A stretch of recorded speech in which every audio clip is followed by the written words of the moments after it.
Il est 23 heures. Ton téléphone vibre. C'est elle ou c'est lui. Ton cœur fait un petit bond. Tu regardes le message.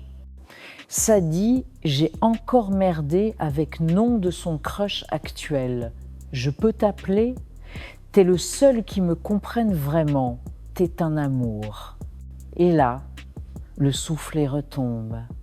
Tu n'es pas l'option romantique, tu es le psy de service, tu es le plan B émotionnel, tu es le pote sûr, tu es dans la friend zone. Bienvenue dans l'endroit le plus frustrant de l'univers des relations humaines. Cet espace liminal où tu offres tous les avantages d'un partenaire, l'écoute, le soutien, la présence, sans jamais avoir le statut ni l'intimité qui va avec. Si tu regardes cette vidéo, c'est que tu en as marre d'être le spectateur de la vie amoureuse de la personne que tu désires. Tu veux devenir l'acteur principal.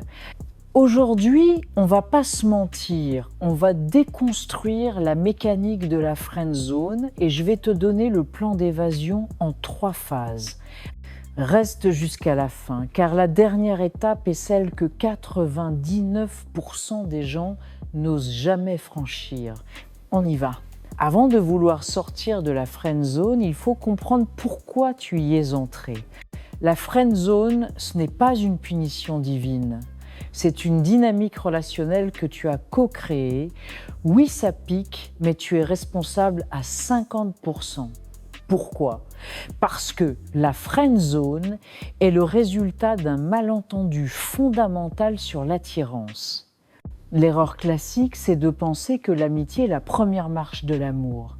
Tu te dis, si je suis super gentil, super présent, super serviable, il ou elle finira par voir à quel point je suis formidable et tombera amoureux.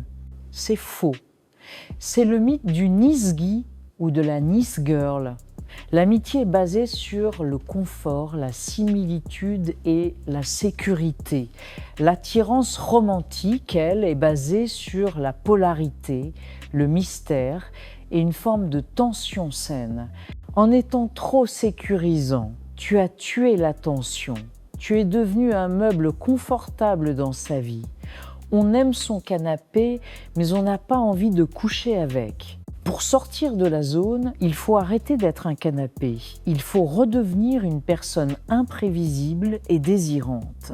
Voici la phase 1, le sévrage.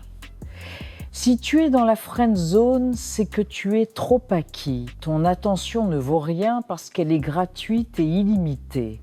La personne en face de toi sait que si elle siffle, tu arrives. Pourquoi ferait-elle un effort pour te séduire ? Tu es déjà là. Tu dois appliquer le principe économique de base, la rareté crée la valeur. Concrètement, ça veut dire quoi ? 1. Arrête d'être le psy de service. Quand Marvin t'appelle pour se plaindre de ses dates foireux, tu coupes court. Gentiment, mais fermement. Écoute, ça a l'air compliqué ton histoire, mais je suis en pleine soirée, là je peux pas trop parler de ça. On se capte plus tard. Boum. Tu viens de poser une limite. Tu n'es plus la poubelle émotionnelle. 2. Ne sois plus disponible 24/7. Arrête de répondre aux textos dans la seconde. Arrête de liker toutes ces stories Instagram 5 minutes après leur publication. Aie une vie. Et si tu n'en as pas, c'est le moment d'en construire une. Le but n'est pas d'être méchant ou manipulateur. Le but est de lui rappeler que tu as une existence en dehors d'elle, lui. Tu dois lui laisser l'espace nécessaire pour se demander « Tiens, il fait quoi en ce moment ? Il ne m'a pas répondu. Il me manque un peu. » Sans absence, il n'y a pas de désir. Phase 2. Maintenant que tu as créé un peu d'espace, il faut changer la nature de vos interactions. Il faut repolariser la relation. Jusqu'à présent, votre relation est neutre. C'est platonique, c'est lisse. Tu dois introduire de l'intentionnalité romantique ou sexuelle. Tu dois arrêter de te cacher derrière le masque du bon pote. Comment on fait ça? Premièrement, le contact physique. Les amis se font la bise ou des hugs fraternels. Les amants se touchent différemment. Quand vous vous voyez, touche son avant-bras quand tu parles. Maintiens le contact visuel 2 secondes de trop. Si tu sens un recul, tu arrêtes immédiatement. Mais si tu sens une ouverture, tu as créé une brèche. Deuxièmement, le flirt et la taquinerie. Arrête d'être toujours d'accord. Challenge-le là. Moque-toi gentiment de ses habitudes. Le flirt, c'est un jeu de pouvoir amusant. Si vous êtes toujours dans le consensus mou, il ne se passera jamais rien. Le non ou le peut-être sont plus sexy que le oui permanent. Troisièmement, change le cadre des rencontres. Arrêtez les cafés à 15h de l'après-midi ou les soirées Netflix en pyjama sur le canapé où vous parlez de la pluie et du beau temps. Invite Marvin dans un vrai contexte de date.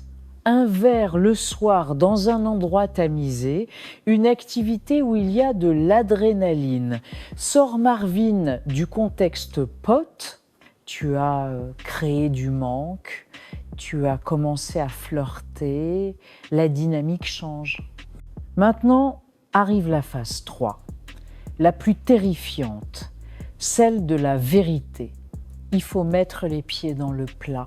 Tu ne peux pas rester dans cet entre-deux éternellement. C'est torturant pour toi et malhonnête pour l'autre. Tu vas devoir exprimer tes intentions, clairement. Attention, je te dis pas de faire une déclaration d'amour enflammée de 14 pages façon film hollywoodien. Ça, c'est gênant et ça met une pression énorme.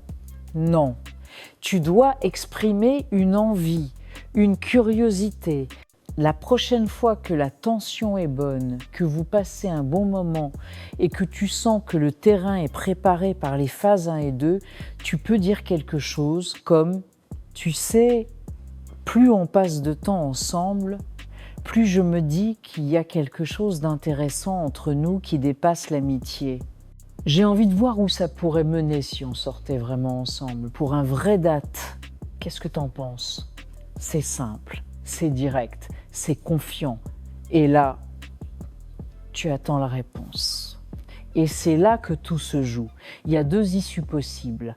Issue A, son visage s'éclaire, un peu gêné mais content. Oui, pourquoi pas? Je ne pensais pas que jackpot, tu as réussi l'évasion. Issue B, le malaise. Oh, je ne te vois pas comme ça. T'es vraiment comme un frère, une sœur pour moi. Je ne veux pas gâcher notre amitié. Si c'est l'issue B, écoute-moi bien, CST, une victoire quand même. Pourquoi? Parce que tu es fixé. Tu as arrêté de vivre dans le fantasme, mais maintenant tu dois être fort. Si la réponse est non, tu ne peux pas revenir en arrière. Tu ne peux pas dire « Ah ah ah, je rigolais, oublie tout ça, on redevient potes comme avant ». Non. Si tu as des sentiments romantiques et qu'ils ne sont pas réciproques, la fausse amitié devient toxique pour toi. Tu dois prendre tes distances, pour de vrai, pour te protéger et pour passer à autre chose. Sortir de la friend zone, c'est avant tout récupérer ton respect de toi-même. Soit tu obtiens la relation que tu veux, soit tu récupères ta liberté pour la trouver ailleurs. Dans les 2 cas, tu gagnes. Alors arrête d'attendre, prends le risque. À la semaine prochaine.